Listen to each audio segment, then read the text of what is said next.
was identified as mentally retarded, put back from the 5th grade into the 4th grade, and stayed in that category until I got out of high school.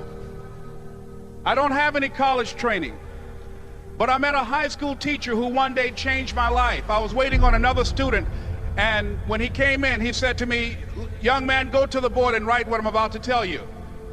And I said, I can't do that, sir. He said, "Why not?" I said, "I'm not one of your students." He said, "It doesn't matter, follow my directions now." I said, "I can't do that, sir." He said, "Why not?" I said, "Because I'm educable mentally retarded." And he came from behind his desk and he looked at me. He said, "Don't ever say that again. Someone's opinion of you does not have to become your reality." And as he talked, my heart began to beat fast. Tears began to run down my eyes, and I was in the back just listening to him, because the speech he was giving, that speech was for me. And he said, "Les Brown," he said, "if you want to do anything worthwhile in life, you've got to be hungry." I told Mr. Washington I wanted to become a disc jockey. And so I started working to develop myself. He said, "I want you to practice every day being a disc jockey." I said, "But I don't have any job now." He said, "It doesn't matter." He said that it's better to be prepared for an opportunity and not have one than to have an opportunity and not be prepared. And as I was working to develop myself, I applied for a job as a disc jockey, WMB, on Miami Beach. I went to a guy named Milton Butterball. I said, "How you doing, Mr. Butterball? I'd like to get a job as a disc jockey." He looked at me, he said, "You have any broadcast background?" I said, "No, sir, I don't." "You have any journalism background?" I said, "No, sir, I don't." He said, "We don't have any jobs available." I said, "Yes, sir." I went back to Mr. Washington and I told him. He said, "Don't take it personally." He said, "Most people are so negative, they will have to say no 7 times before they say yes." He said, "Go back again." So I went back again. I said, "How you doing, Mr. Butterball? My name is Les Brown." He said, "I know what your name is. What do you want?" I said, "I'd like to know whether or not you have any jobs as a disc jockey, sir." He said, "Didn't I just tell you yesterday we didn't have any jobs?" I said, "Yes, sir, but I know whether or not somebody got laid off or somebody was fired, sir." He said, "No one was laid off or fired. Now get on out of here." I came back the next day like I was seeing him for the first time. I said, "Hello, Mr. Butterball, how are you?" He looked at me with rage. He said, "Go get me some coffee." I said, "Yes, sir." And I went to get him some coffee. After a while, I would get their lunch and dinner, and I would go in the control rooms and take the disc jockeys their food, and I would not leave until they would ask me to leave. One Saturday afternoon, while I was at the radio station, a guy named Rock was drinking while he was on the air. I was the only one there, looking at him through the control room windows, walking back and forth, young, ready, and hungry.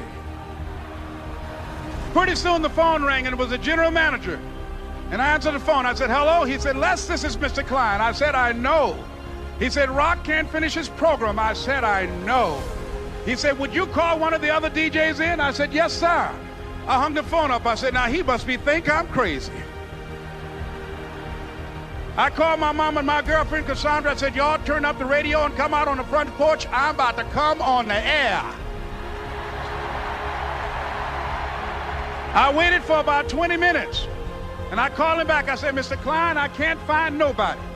He said, "Young boy, do you know how to work the controls?" I said, "Yes, sir." He said, "Go in there and don't say nothing here." I said, "Yes, sir." I couldn't wait to get behind those controls. I put on an old Stevie Wonder record called Fingertips. I sat down behind that turntable. I said, "Look out, this is me, LB Triple P, Les Brown, your platter playing papa. There were none before me, and there will be none after me. Therefore, that makes me the one and only. Young and single and love to mingle, certified, bona fide, indubitably qualified to bring you satisfaction, a whole lot of action. Look out, baby, I'm your love man." I was hungry. I was hungry. You got to be hungry. Begin to know that you have greatness within you.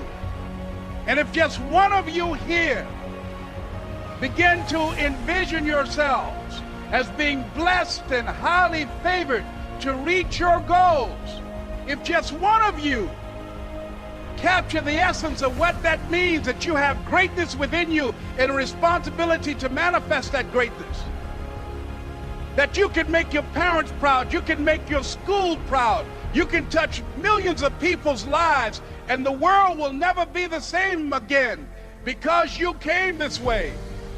It was hard, ladies and gentlemen, coming to speak to people. And I was facing financial difficulties in my own life. I was behind on my bills and my dreams, and I'm saying to them, you can live your dream. It was hard, ladies and gentlemen. It was very difficult to pick myself up each day believing that I could do it. There were times that I doubted myself. I used to ask myself, can I do this? And something said within me, you're the one. Don't give up on your dream. By continuing to push forward, by continuing to run toward my dream, that one day I would have my own talk show. It's a long shot, ladies and gentlemen, from Liberty City, an abandoned building on a floor, never knowing my mother or father. It's a long shot. Being here with you today in this dome in Atlanta, it's a long shot. No college training, labeled educable, mentally retarded, but I kept running toward my dream. Don't stop. Don't stop running toward your dream.